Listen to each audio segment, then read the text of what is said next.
Budget নিয়ে আমি যে বিষয়গুলো আজকে উল্লেখ করতে চাই তার একটি যেটি আমার মনে হয়েছে যে এই বাজেটে সবচেয়ে বেশি অগ্রাধিকার দেওয়া হয়েছে মূল্যস্ফীতিকে নিয়ন্ত্রণে আনা।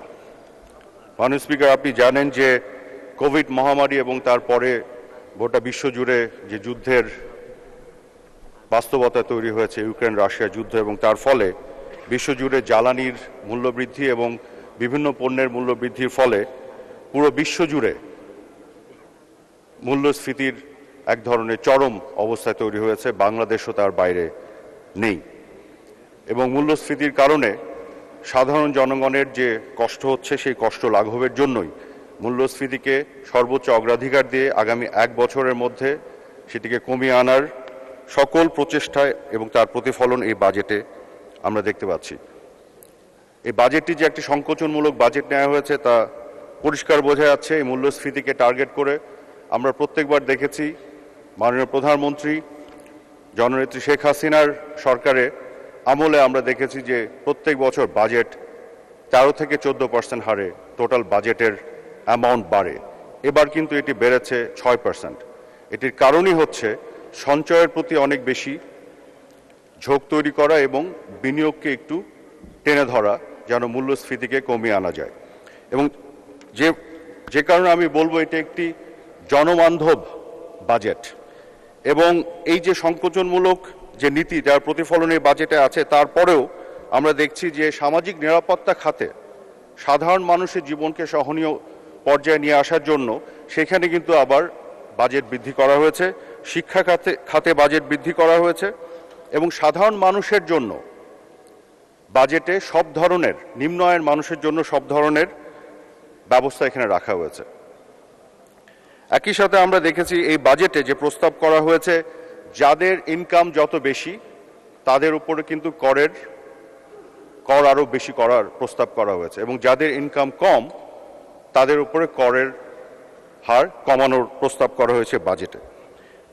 তো সব মিলিয়ে আমি দেখতে পাচ্ছি যে বাজেটটি একেবারেই নিম্ন আয়ের সাধারণ বৃহত্তর জনগোষ্ঠীর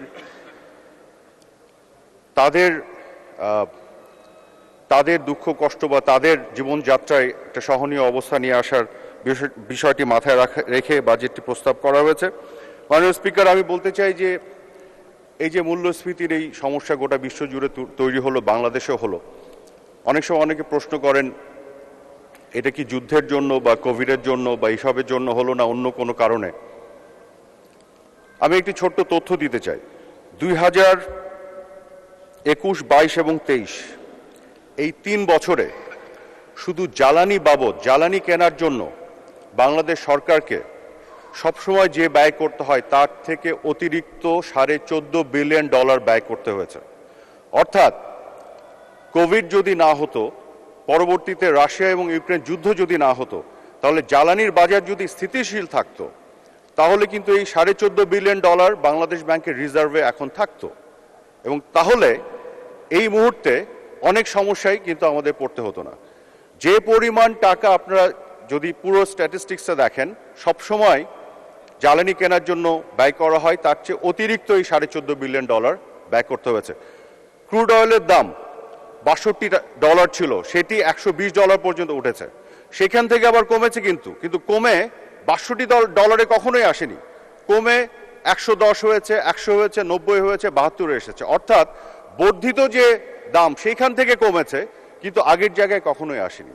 তো সব মিলিয়ে আপনি যদি মাননীয় স্পিকার আমরা যদি এখানে দেখা যায় যে অতিরিক্ত এই ব্যয়টি হয়েছে এবং এই অতিরিক্ত ব্যয় সরকার নির্বাহ কেন করতে পেরেছে?